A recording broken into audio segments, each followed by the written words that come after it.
Hey guys, it's me, John Avenger, once again, and welcome back to Question Mark Month on my channel. Can you imagine a movie of if you took Fantastic Four 2015, Descendants, and uh, I don't know, every superhero show that we've seen, like The Runaways and The Gifted and uh, other things? Yeah, you get this turkey that we got from 2020 on the Disney Plus called, hold on. The movie's so forgettable, I can't wait to rip this movie a new one. It's from Disney Plus. It was supposed to be a Disney Channel movie this year. Secret Society of the Second Born Royals. I think this is based on a book that I never read. This movie sucks, guys. If you have not seen this movie, you're doing yourself a huge favor by not watching it because this movie is shit. Some of the ideas in this movie it's supposed to be a superhero movie. Yeah, nothing freaking happens in this movie, guys. It has the pacing of Fan Snorstick 2015. It has the costume designs of like the freaking Descendants movies. It tries to put some music in the movie. They don't like do sing-alongs or anything like that. They don't break into song. They try to in the beginning, but that's thrown right out the window once you get to the 30-minute mark. And also it has the sour somber freaking foreign cast that to the 2017 Power Rangers movie had. Yeah, this movie is absolute bullshit. Like, look at this poster. How can a movie with a poster that looks like this be one of the most boring things? This is the worst thing I saw on Disney Plus all year. I absolutely, with no freaking, there's no competition. This is the shittiest movie I've seen in 2020 that was not in theaters. Secret Society. How can this movie be so freaking terrible? And no, it's not because of the feminist thing, guys. I've already said it from the beginning. I don't care what's between your legs when it comes to a movie. If you're a good actor, you can persevere no matter what you are, no matter no matter what race you are or what gender you are. But this movie is just so dull, and I should have known. Anna Mastro is a female director. She's mostly done television movies. This feels like a television movie, and she's also done music videos as well. She was the protege to McGee, who she was an assistant director on productions Fastlane, which I didn't see, The OC, and Charlie's Angels Full Throttle. That's a better superhero movie than this freaking movie because at least that movie is silly and has good jokes and has good timing and it has really fun action. And yeah, it's a cartoon, but you have three sexy women. This movie doesn't have women. It has a bunch of little teeny bopper, tweeny boppers that I'm sick and tired of. I'd rather watch Descendants than this bullshit because at least Descendants you have Dove Cameron. This movie stars the girl from Andy Mack, Peyton Elizabeth Lee. She's probably one of the only bright spots in the film, but her character, there's nothing to her character. She tries to rebel against her mom, who's played by Elodie Young, one of the worst freaking actresses in G.I. Joe Retaliation. Holy shit on a stick, she's horrible. And she tries to rebel by dressing contemporary and joining a band with her best friend, who her best friend doesn't matter in this movie. He's in the beginning of the film, then he disappears for a while, like Poe in The Force Awakens. Then he shows up in the third act saying, "This isn't like you. What happened to our friendship? What happened to our band?" And there's no answer. There's no payoff for any of this shit. If people had a problem with Infinity War and Endgame, check this shit out. At least that those movies had action. Hell, Endgame, it took a while because it's a 3 hour movie. This movie had no excuses. Yeah, Peyton is only 16 years old. I'm tired of it, guys. I can't, be aroused by a teeny bopper or a tweeny bopper that's just barely out of college. I'm sorry. The cast, she's decent. She's a decent actress. She'll be alluring in a couple years, but not for me. Sorry. Asher Angel was better in Shazam. He's the breakout star of Andy Mack. Yeah. And some of the people in this movie. Let's discuss the plot of this masterpiece, shall we? It's 99 minutes long. That's short. That's basically Fan Snorstick. Let's check the plot. In the kingdom of Illyria, second-born royal Sam argues against the monarchy with her friend Mike by performing rock music on the streets. Her older sister Eleanor, who is barely in the movie, she's a cute Asian girl that actually is of age, so she's not a you know she's Ashley Liao is crown princess. Yeah, she's 19, so at least she's legal. She's beautiful, but she's barely in the movie. If you thought Mulan was a piece of shit, This is worse.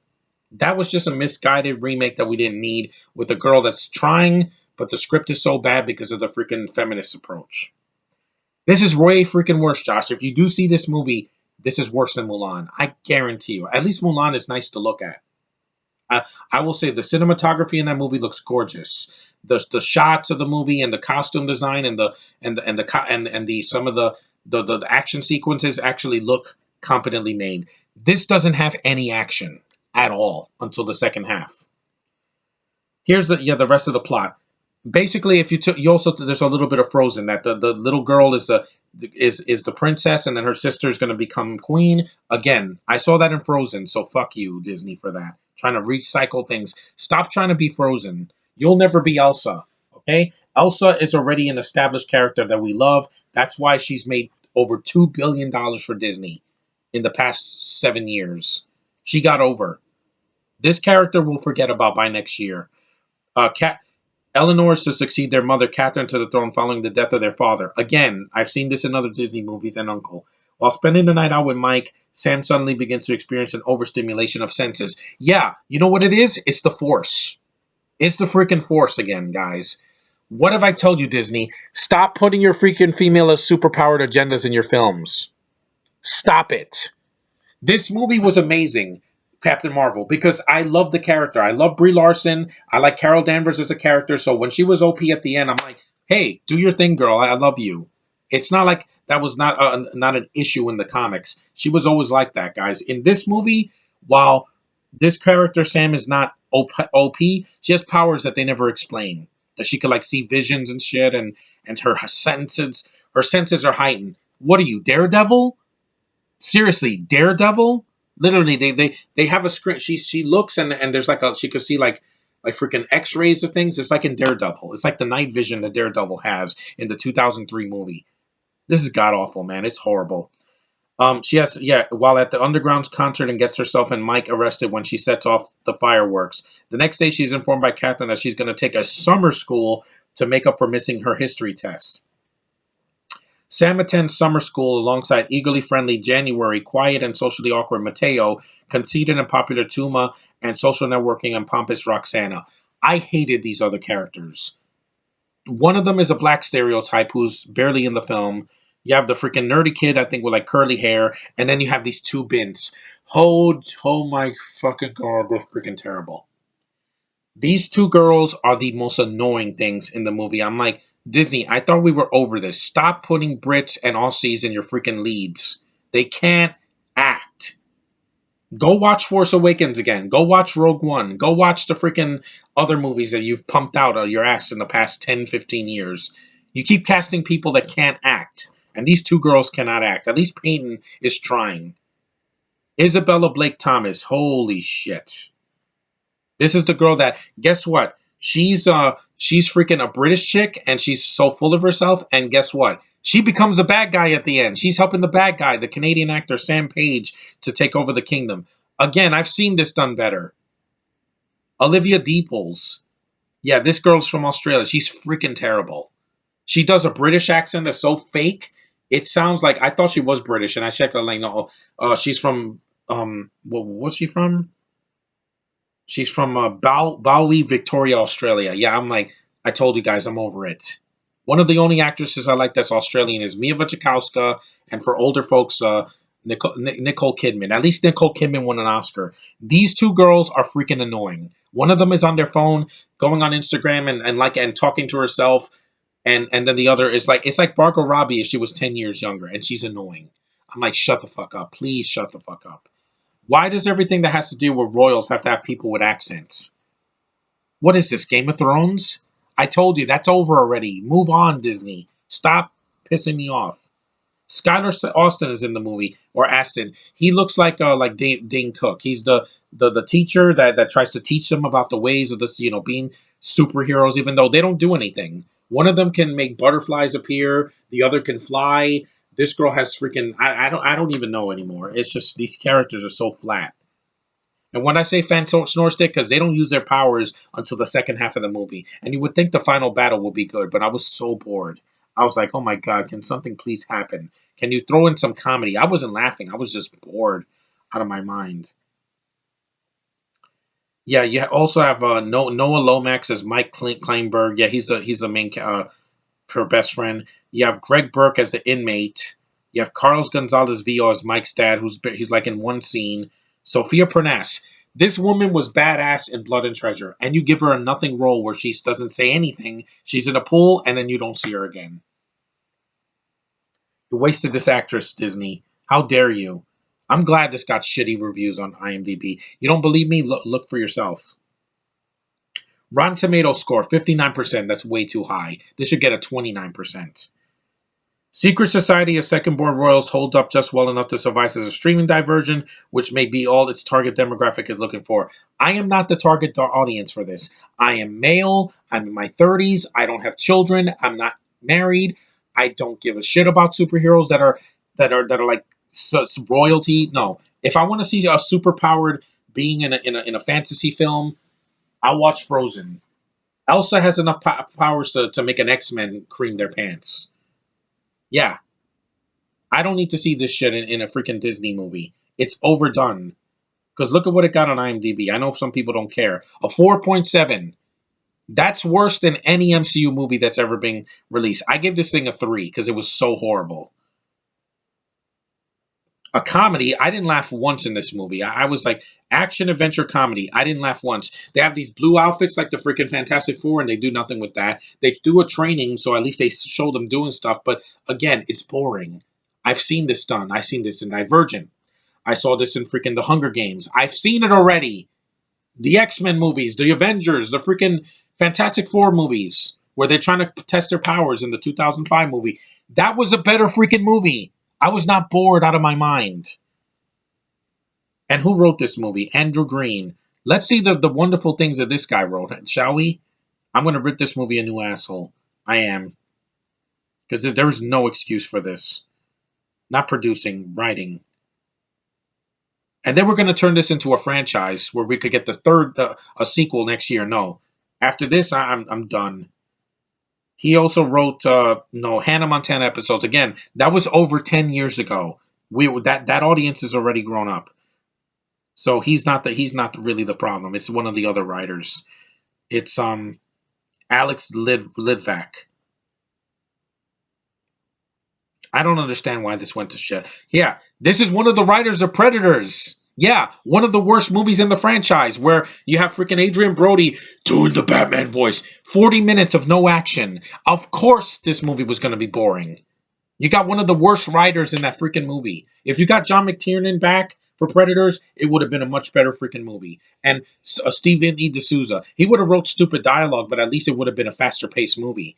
Die Hard and Die Hard 2 beat your freaking Predators movie. And I'm talking about the 2010 Predators movie, not the Predator from 2018. This god awful movie. Let me show you. This one. This one that got praise from critics, and I don't understand why. This bullshit movie. I hated that movie, and I hated this movie too. How did you get the writer from freaking the Predators movie to do this? A movie for kids. And also the Three Musketeers, that's a guilty pleasure, the 2011 movie. I know it wasn't good, but it was better than this freaking movie. Yeah, writing is very important. Remember that, Josh.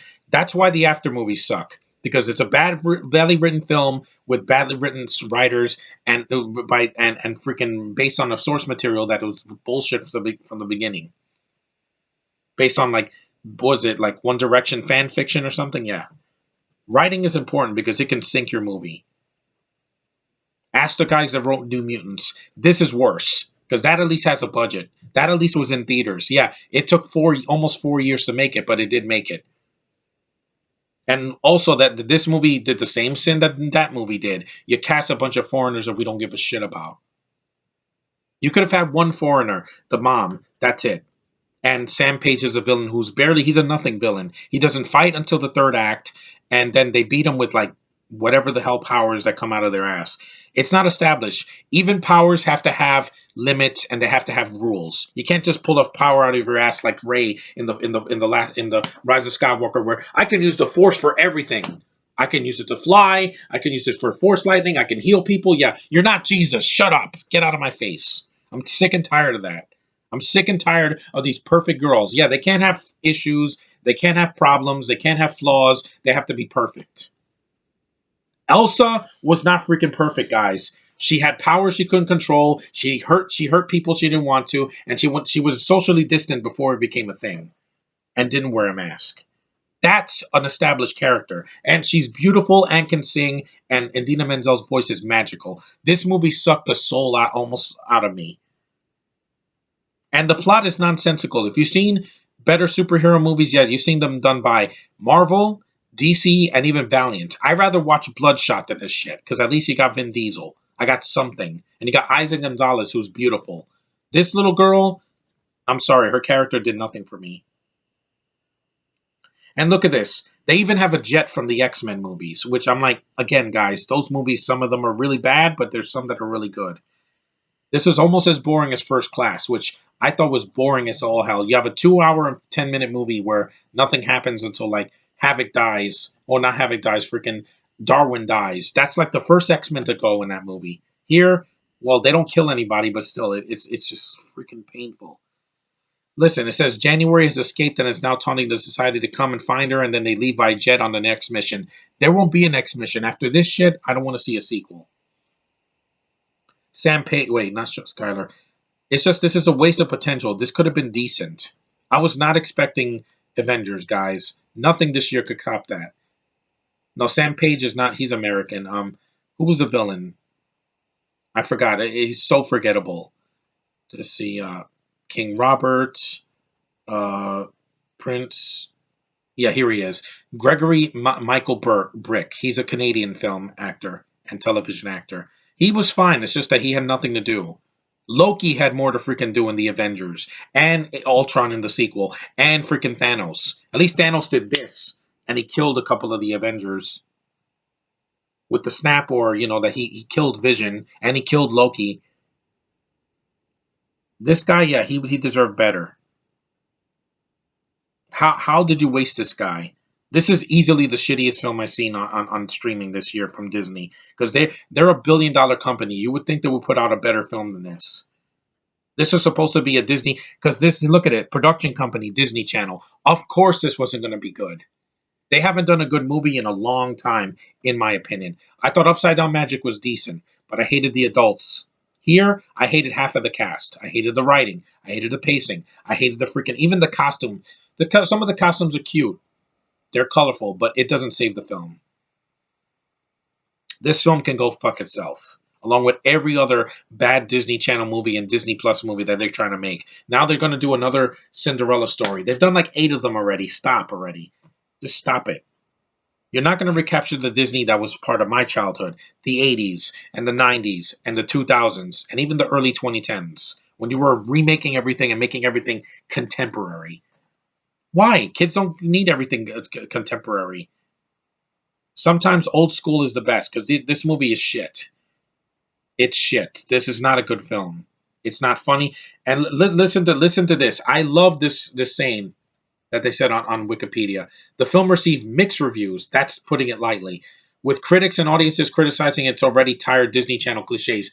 Thank you, freaking Wikipedia. Whoever wrote that, you should get a kiss. Because this is bullshit. I predicted every single thing that was going to happen in this movie from the moment that Sam got to the school up until the end of the movie. She's going to have all of her powers and just completely obliterate the villain, just like in every freaking superhero movie we've seen. It's tired. It's bullshit. It bored me to death. I wasn't even this pissed off at Venom. Venom was just a badly written movie with bad CGI that made me nauseous. It was not as boring as this. It was bad. It was terrible. But I laughed once when Tom Hardy screams like a bitch in the shower. That was funny. This, I didn't laugh. It was so soulless. And some of the cast deserves better. Listen to this, Rotten Tomatoes. Secret Society of Second-Born Royals is such a sad baby chimera of second-wave digital content that the mere act of reviewing it feels unnecessarily hostile. Again, because it's bullshit. Here's another one. It is the most bare-bones superhero movie I've ever seen. Thank you, Brian Lowry, CNN. It's freaking boring. There's nothing in this movie. Every MCU movie gave me a laugh. Every single MCU movie has a kick-ass lead. Every single MCU movie gave me some emotional moments. I cried in Black Panther. I almost cried in Endgame. I almost cried in Guardians 2. I love the ending of Spider-Man Far From Home. Yeah. Or I smiled when I saw an actor I hadn't seen in a while, like Michelle Pfeiffer in Ant-Man and the Wasp. Sure, the MCU and the DCU have a ton of problems, whether it's, some casting or some of the writing or some of the how long a movie is, but they have something. Even the DCU movies, Man of Steel was boring, but there was some action in it. Not at the very end. They at least did some action in the beginning, in the middle, and the end. To BVS, it was long and it had a lot of problems, but there was action in it. When Batman's on screen, I loved it. Suicide Squad, Will Smith was good in the action scenes. I don't blame him. Wonder Woman, that was freaking awesome. It was the ending that kind of threw me off, but the action with the soldiers was badass. Gal was awesome. This is 20 minutes long. I don't care. I'll go 30 minutes. Freaking what else? Aquaman, tons of CG, but it was fun to watch. Fuck Amber Heard though. The freaking what else came out? BVS Justice League, the theatrical cut. I like the Flash. I like some of the action. It made me laugh a couple times. That was something. This has nothing. This is boring. This is going to make kids fall asleep. And I was not expecting a big budget, Marvel movie, but this is bullshit. What else came out that DC did? Birds of Prey I haven't seen, so I'm not going to mention that. Shazam, that's a better freaking movie because the cast was a family. They bonded at the end, they became adults, and they kicked the asses of the freaking ghost of those creatures and Dr. Sylvana. I can go on, guys. There is no excuse for this. Birds of Prey, what I saw, didn't like the trailer, but at least it has some color. I will say that it has a budget. This doesn't, and they're not pulling powers out of their ass like the Black Canary and freaking the other character, the Huntress. At least she uses weapons. They're doing something. These characters have nothing to do. Entirely unambitious in its world building, characters, and structure. Yeah, Second Born Royals doesn't know how to be a kid friendly without being dumb. Yeah, I'm tired of that. I am a smart man. I went to college. I'm not a dumbass. Disney, stop trying to treat me like I'm stupid. Okay? Because I'm not. I didn't pay $30 for Mulan, and I won't. And I won't see that movie in December. Because after seeing this shit, I'm done with your Disney Plus content that's not for me. I'd rather stick with the documentaries. I have Mando. That is all the action I'm going to need for the rest of this year. And WandaVision should be awesome next year. That's how you do a freaking superhero show, for Disney Plus that's going to be awesome. That could have one action scene at the end, and I'll be smiling like, oh, look how beautiful Scarlet Witch is. She's majestic and interesting. These characters are flat, and their accents didn't help me. It was killing me. If you're going to make a superhero movie today, you got to have a budget. Thank you. Or a superhero show. You have to have talent, a budget, and a good script. This makes Stargirl look like freaking Arrow, or Supergirl, or freaking even the 70s Wonder Woman show. A great premise, but the story is a bit incoherent and more than trite. Yeah, it's bullshit. Don't see this movie, guys. If there's something I got to tell you in over 23 minutes, don't see Secret Society of the Battle of the Secondary Royals. It's bullshit. Second Born Royals. It's one of the worst movies I've seen this year. If I had a top 10, this would easily be in my top 5 because I was so bored. Hamilton was amazing. I'm going to talk about that in December. This is a pile of shit. Stop doing these movies for Disney Plus. We're tired, Disney. Just because you have billions of dollars doesn't mean you can't try. Again, again, again, again, again. Yeah, those are movies that were produced by Disney, that were distributed by Disney, and they made billions of dollars, and people loved them. Yeah, even Captain Marvel, with all its flaws, still was made an impact compared to this freaking movie. This is forgotten, this is bullshit, and it sucks. Don't see it. Thanks for watching, and I'll see you guys in the next video. Fuck Secret Society. This is just absolutely terrible. Skip it, please. I'm begging you.